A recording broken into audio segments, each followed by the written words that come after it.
நம்ம பைபிள்ல பார்க்குறோம். ம். பெத்சாயிதா குருடன்னு சொல்லி ஒருத்தர் இருக்காரு. ம். இயேசு கிறிஸ்து ம். அவருக்காக 2 முறை ஜெபம் பண்ணாரு. ம். இயேசு கிறிஸ்துவே அவருக்காக ஏன் 2 முறை ஜெபம் பண்ணாரு? இயேசு கிறிஸ்து ஏன் ஒரு கண் தெரியாதவனுடைய கண்களை திறப்பதற்கு 2 முறை ஜெபிக்க வேண்டும்? அருமையான கேள்வி. பாருங்கள், எந்த ஒரு அற்புதமும் நடைபெறாமல் இருப்பதற்கு ஒரே ஒன்று தான் காரணம். எந்த ஆசீர்வாதத்தையும் நீங்களும் நானும் பெற்றுக்கொள்ளாமல் இருப்பதற்கு 2 காரணங்கள் அல்ல, ஒரே ஒரு காரணம். அது என்னவென்றால் அவிசுவாசம். நீங்கள் வேதத்திலே பார்ப்பீர்கள் என்றால் பெத்சாயிதா பட்டணத்தார் அவிசுவாசத்திலே நிறைந்திருந்தார்கள். எனவே அந்த கண்ணு தெரியாத குருடன் அவனால் தேவனை விசுவாசிக்க முடியவில்லை. ஏனென்றால் சூழ என்ன இருக்கு? அவிசுவாசத்தின் ஆவி. தேவன் என்ன செய்ய வேண்டியிருந்தது? முதலாவது அந்த கண்ணு தெரியாத நபரை பெத்சாயிதா பட்டணத்திலிருந்து வெளியே கூட்டிட்டு போறாரு பாருங்க. காரணம், அவிசுவாசத்தின் மத்தியிலே தேவனாலும் அற்புதம் செய்ய முடியவில்லை. அதைத்தானே வாசிக்கிறோம். நாசரேத் ஊரில் இயேசு கிறிஸ்துவினாலே அநேக அற்புதங்களை செய்ய முடியவில்லை. ஆனால் அவருடைய பெயர் என்ன? அற்புதர். அந்த அற்புதமான தேவகுமாரனுக்கு ஏன் அற்புதம் செய்ய முடியவில்லை என்றால் அவிசுவாசம் அந்த அற்புதத்தை தடை செய்தது. அப்படியானால் அருமையானவர்களே, ஆகினால்தான் நமக்கு என்ன பெயர்? விசுவாசிகள். எதை விசுவாசிப்பவர்கள்? எழுதி இருக்கிறதை விசுவாசிப்பவர்கள். ஆரோக்கியத்தை குறித்து என்ன எழுதியிருக்கிறது? 1 பேதுரு 2:24 அவருடைய தழும்புகளால் குணமானோம். Done deal, deal over. அப்போ ஏன் இன்னைக்கு வியாதியஸ்தர்களோடு நீங்கள் போராடுகிறீர்கள்? அல்லது ஏன் நீங்கள் வியாதியோடு போராடுகிறீர்கள் என்றால், அந்த பெத்சாயிதா பட்டணத்தாரை போல உங்களாலே விசுவாசிக்க முடியவில்லை. இதற்கு வேற எதுவுமே காரணம் இல்லை. அப்போ ஏன் உங்களாலே விசுவாசிக்க முடியவில்லை? இந்த வார்த்தை மாம்சமாகவில்லை. எந்த வார்த்தை? அவருடைய தழும்புகளால் குணமானோம். ரைட்? நானும் பாருங்கள் 12 ஆண்டுகள் கொலஸ்ட்ரால், தைராய்டு, டயபெட்டிஸ் 3 வியாதிகளோடு போராடி கொண்டிருந்தேன். 12 வருஷம் டேப்லெட் சாப்பிட்டேன். இந்த வார்த்தை எனக்கு மாம்சமானது பாருங்க. ஆமாம், அவர் இதற்காகத்தானே தழும்புகள் பெற்றார். வேற எதற்காகவும் அவர் தழும்புகள் பெறவில்லையே. இந்த வார்த்தை வெளிச்சமாயிற்று, இந்த வார்த்தை மாம்சமாயிற்று பாருங்கள். அந்த 3 வியாதிகளில் இருந்தும் என்னாலே வெளியே வர முடிந்தது. இது கர்த்தராலே ஆயிற்று. அவருக்கே மகிமை பாருங்கள். அப்போ எழுதியிருக்கிற வார்த்தை நமக்கு அனுபவமாக மாற வேண்டும் என்றால் நீங்கள் விசுவாசிக்க வேண்டும். விசுவாசிப்பதற்கு என்ன செய்யணும்னு சொல்லட்டுமா? சத்தியத்தை சரியாக அறிஞ்சா போதுங்க. பாருங்கள், ஒரு 2 சத்தியம் சொல்கிறேன்.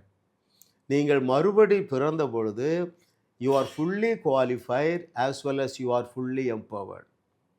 இதை நீங்கள் எடுத்துக்கொள்ளுங்க. பலமுறை சொல்லியிருக்கிறேன். நாம் நீதிமான்கள் ஆக்கப்பட்டிருக்கிறோம், பரிசுத்தவான் ஆக்கப்பட்டிருக்கிறோம், பரிபூர்ணம் ஆக்கப்பட்டிருக்கு. இதெல்லாம் அந்த வார்த்தையெல்லாம் எனக்கு மாம்சமாயிற்று பாருங்க. என்னுடைய வியாதியை மாத்திரமல்ல, நான் சந்திக்கிற அத்தனை பேருடைய வியாதியையும் தேவன் என் மூலமாக அற்புதமாக குணமாக்குகிறார். இந்த ஸ்டாண்டர்டுக்கு உங்களை நான் அழைக்கிறேன். அது எளிதிலும் எளிது பாருங்கள். அந்த எச்சவை வச்சு ஒரு சேறு உண்டாக்கி அவன் கண்களில் தேய்க்கிறார் இல்லையா? என்ன நடந்துட்டு? கண்ணு திறந்துட்டு. இன்னும் மற்ற இடங்களில் என்ன சொல்கிறாரு? குருடர்களை எப்படி சுகமாக்குறாரு? இப்பொழுதே கண்கள் திறக்கப்படுவதாக, இப்பொழுதே எழுந்து நட. ரைட்? இறையாதே அமைதலாயிரு. அருமையான தேவனுடைய பிள்ளைகளே, இந்த கலையை நீங்கள் கற்றுக்கொள்ள வாழுவோம் வையகத்தையும் வாழ வைப்போம் என்கிற எங்களுடைய செய்திகளை கேளுங்கள். இதை 100 செய்தி கேட்டவர்கள் சர்வ சாதாரணமாக அற்புத சுகமளிக்கிறார்கள். அது அவ்வளவு எளிதான ஒரு காரியம். திரும்பவும் நீங்கள் அறிந்து கொள்ள வேண்டிய 2 காரியத்தை சொல்லுகிறேன். உங்களுடைய ஆவி மனிதனிலே நீங்கள் முற்றிலுமாக தகுதியாக்கப்பட்டு இருக்கிறீர்கள். உங்களுடைய ஆவி மனிதனிலே நீங்கள் முற்றிலுமாக வல்லமைப்படுத்தப்பட்டு இருக்கிறீர்கள். எந்த அளவுக்கு வல்லமை, எந்த அளவுக்கு அந்த ஆற்றல்! இயேசு கிறிஸ்து செய்ததை விட மிகப்பெரிய அற்புதங்களை செய்யக்கூடிய ஆற்றல். ரைட்? ஆமாம், உங்களுக்கு இன்னொரு கேள்வி இருக்கும், அதற்கு நான் சுருக்கமாக பதில் சொல்கிறேன். இயேசு கிறிஸ்துவுக்கு விசுவாசம் இருந்ததல்லவா? ஏன் கண்ணு தெரியாதவனுடைய கண்ணை உடனடியாக முதல் முறையே திறக்க முடியவில்லை? வேதம் என்ன சொல்லுகிறது? 2 பேர் ஒருமனப்பட்டால் பரலோகத்தில் இருக்கிற பிதாவினால் அது ஆகும். ரைட், ரொம்ப முக்கியம். இதை நீங்கள் அறிந்து கொள்ள வேண்டியது. ரிசீவிங் எண்ட்லையும் ஃபெய்த் தேவைப்படுது. கடந்த 10 ஆண்டுகளாக சுகமளிக்கிற ஊழியத்தை நான் பல இடங்களில் செய்து கொண்டு வருகிறேன். விசுவாசிகள் என்று சொல்லப்படுகிறவர்களை விட நான் கிறிஸ்டியன்ஸ் நல்லா விசுவாசிக்கிறாங்க. ஐயா உங்களுக்கு ஏதாவது பிரச்சனை இருக்கான்னு உடனே முதுக காட்டிடுறாங்க. ஐயா இங்கே எனக்கு வலிக்கின்று. ஆனால் விசுவாசிகள் அதை விசுவாசிக்க கஷ்டப்படுறாங்க.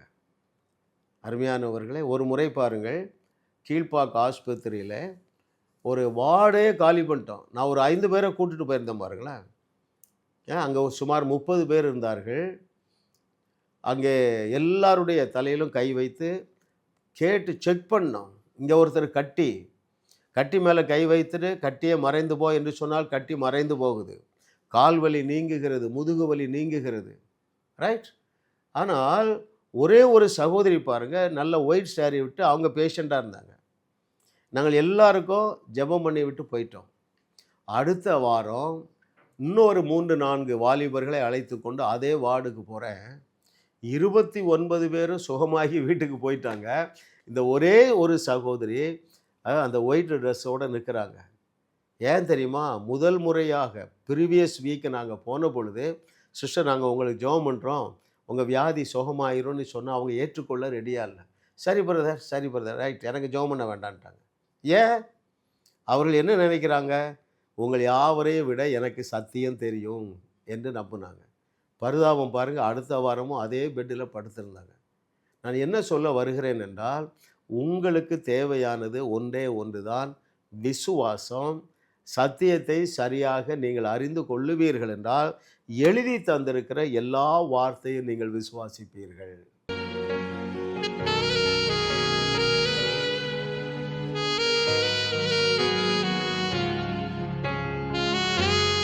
உங்களையும் வாழ வைத்து உங்கள் மூலம் உலகத்தையும் வாழ வைக்கவே தேவன் எங்களை கிருபையாக அழைத்துள்ளார்.